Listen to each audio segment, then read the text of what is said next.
Alright, welcome aboard everybody. We are going to be taking advantage of this opportunity, this break in the weather, see if we can go fly around a little bit today. We'll try to do a little bit of IFR-like flying. We're going to be VFR the whole time, but we will attempt to do a VFR ILS approach here to runway 8 Butler. And the way you do that is you maintain VFR the whole time, but you fly the ILS course. I mean, there's no reason, there's no rule that says you can't do that, just as long as you are in communication with air traffic control and they know what you're doing and there isn't anybody else trying to fly the approach on an IFR flight plan. So with that in mind, Butler traffic lands 425, departing runway 26 Butler. Let's go. Alright, airspeed's alive. 60. 75, 80, rotating.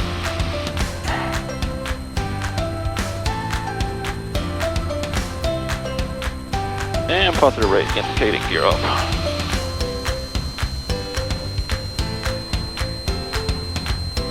Go ahead and climb up to above 3,100 but below 4,000. Stay out of the class Bravo.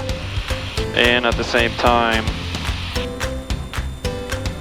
we'll stay above the MSA for the runway 8 localizer approach. Let's go ahead and load the approach for Butler ILS runway 8.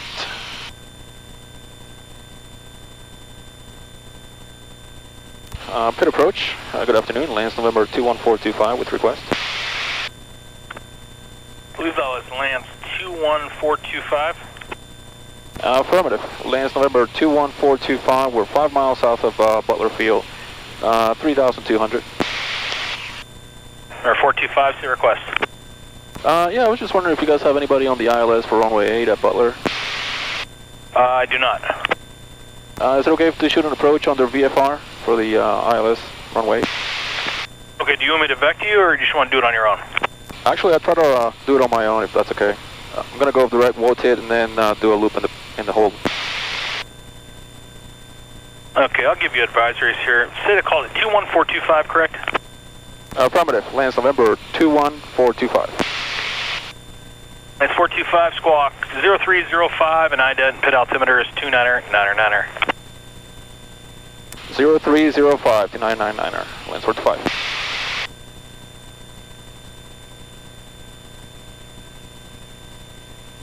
Alright, 0305.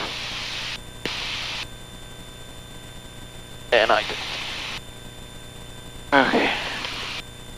Alright, so we are going to want to track the Elwood City VOR, which is 115.8.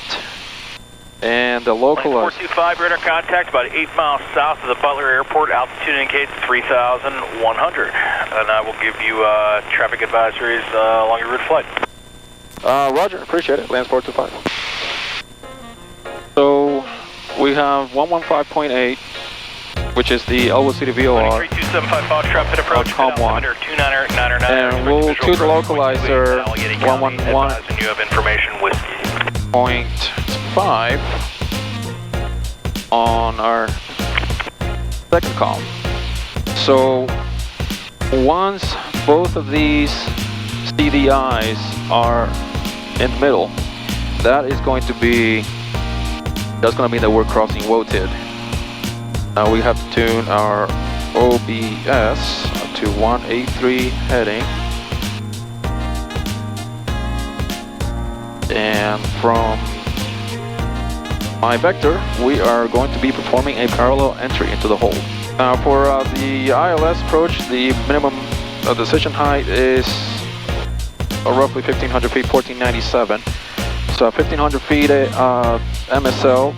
If we don't have the runway environment in sight, we have to execute a missed approach.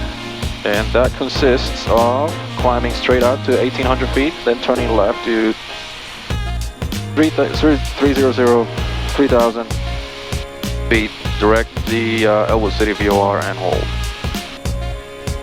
And this is the holding pattern.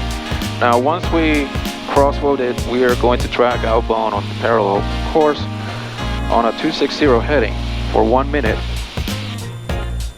And then we'll make a left turn to intercept the initial approach fix, do one loop in the holding pattern, and track inbound from there. Now keep in mind, I'm keeping at 3,100 feet. That is the MSA, the minimum safe altitude for this approach. But once I'm in the hold, I can descend to 3,000 feet. I should intercept the localizer or the glide slope at 3,000, and then the aircraft should follow it down. Alright guys, we're getting close to our initial approach fix here. You can see the CDI needle starting to come in right as we approach the wooded intersection. And once they cross, we are going to turn outbound on 260 heading for 1 minute. And here they come, This one's tracking the localizer, this one's tracking the VOR. And there we go. Alright, 260 heading, 1 minute on the clock.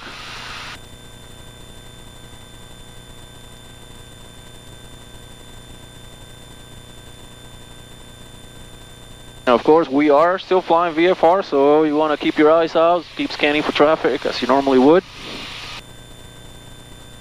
under VFR. Alright, that was 1 minute. This turn should only take 1 minute, because it is a standard rate turn, supposed to be a standard rate turn.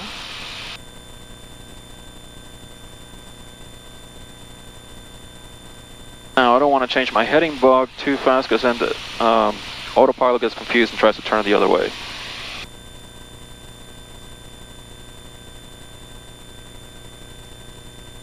But basically we want to intercept the inbound at a 45-degree angle and then track inbound 080. So we want to be heading in a 080 minus 45, so that'll be 035 heading.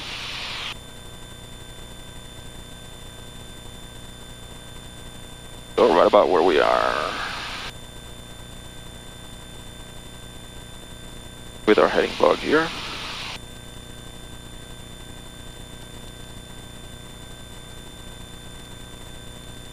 So there is a 1 minute on the clock. That was roughly a 180-degree turn, but we just continue turning a little bit. And this is pretty much a good heading right here to intercept Wooded again. Now once we intercept Wooded, we're going to make a right turn to 260 heading and do the outbound leg of the hold.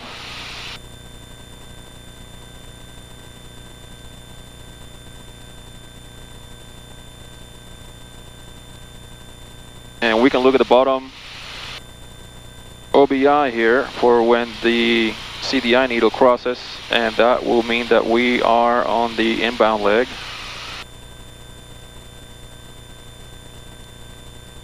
Of course, our top OBI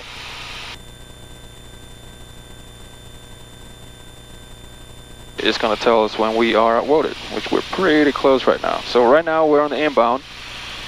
So we'll go ahead and track inbound, and there's Wooded. So we'll set the clock and do a 180-degree turn to 260 heading. Okay, we're almost done with the turn here.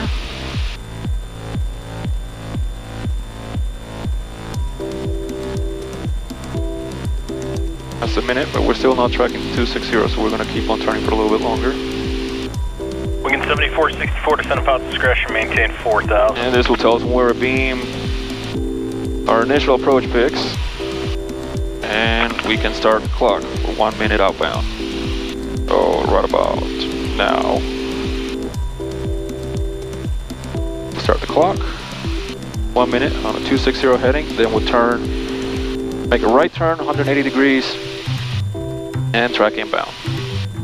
At approach lanes 425, once we turn inbound, we're gonna terminate full stop. 425, roger. Alright, we'll go ahead and set the localizer on our nav 1, and once we turn inbound, we are going to set the autopilot on localizer mode, and that should track both the localizer and the glide slope. And there's a minute. We'll start our turn. 2080. Lance 425, there's no observed traffic between you and Butler Airport. Radar services are terminated. Squawk 1200, free interchange approved. Roger, Lance 425, thanks for your help. Alright. Squawk 1200. Now we're back. So at this point, we'll just set this to localizer mode. And reset the clock. Okay, looks like it's tracking the CDI needle. Turning right slightly.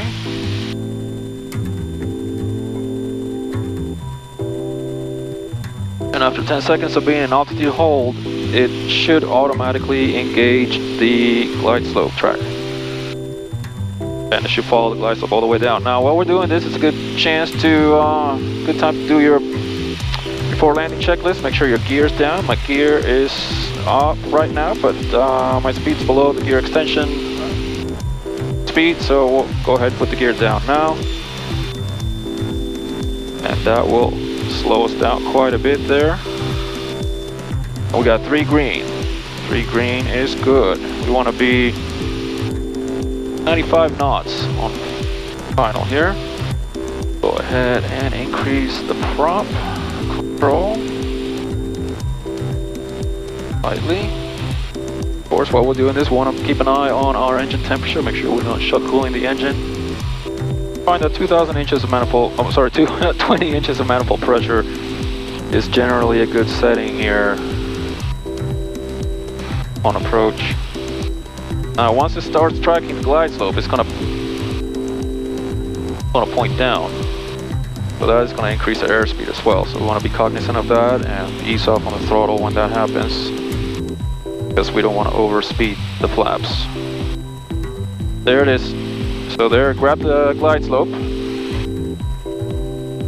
and it's starting its descent. So now we'll really ease off on the throttle.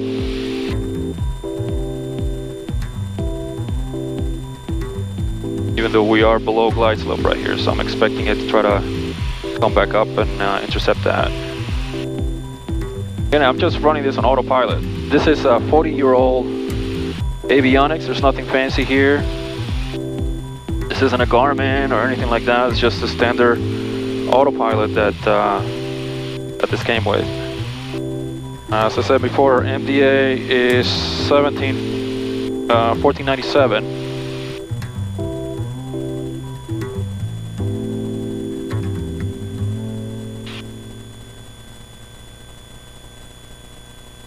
And going down to 14. Now I'm way below glide slope, and I don't like that. So we're gonna go ahead and disengage the autopilot and hand fly this.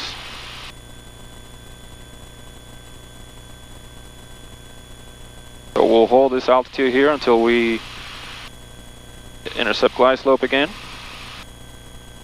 We really should be coming down at about 500 feet per minute at this point. So I'm gonna go ahead and engage flaps. We'll do 2 notches here.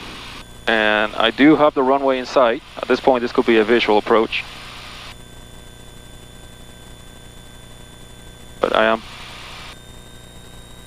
below glide slope, so we'll try and hold this altitude.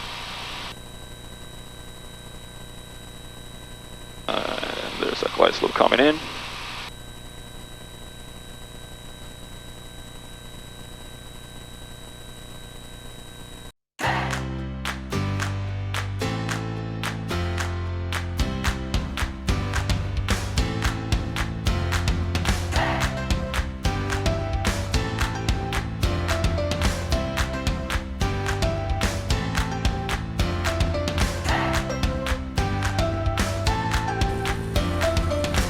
Butler traffic, Lance 425 is clearly active, Butler.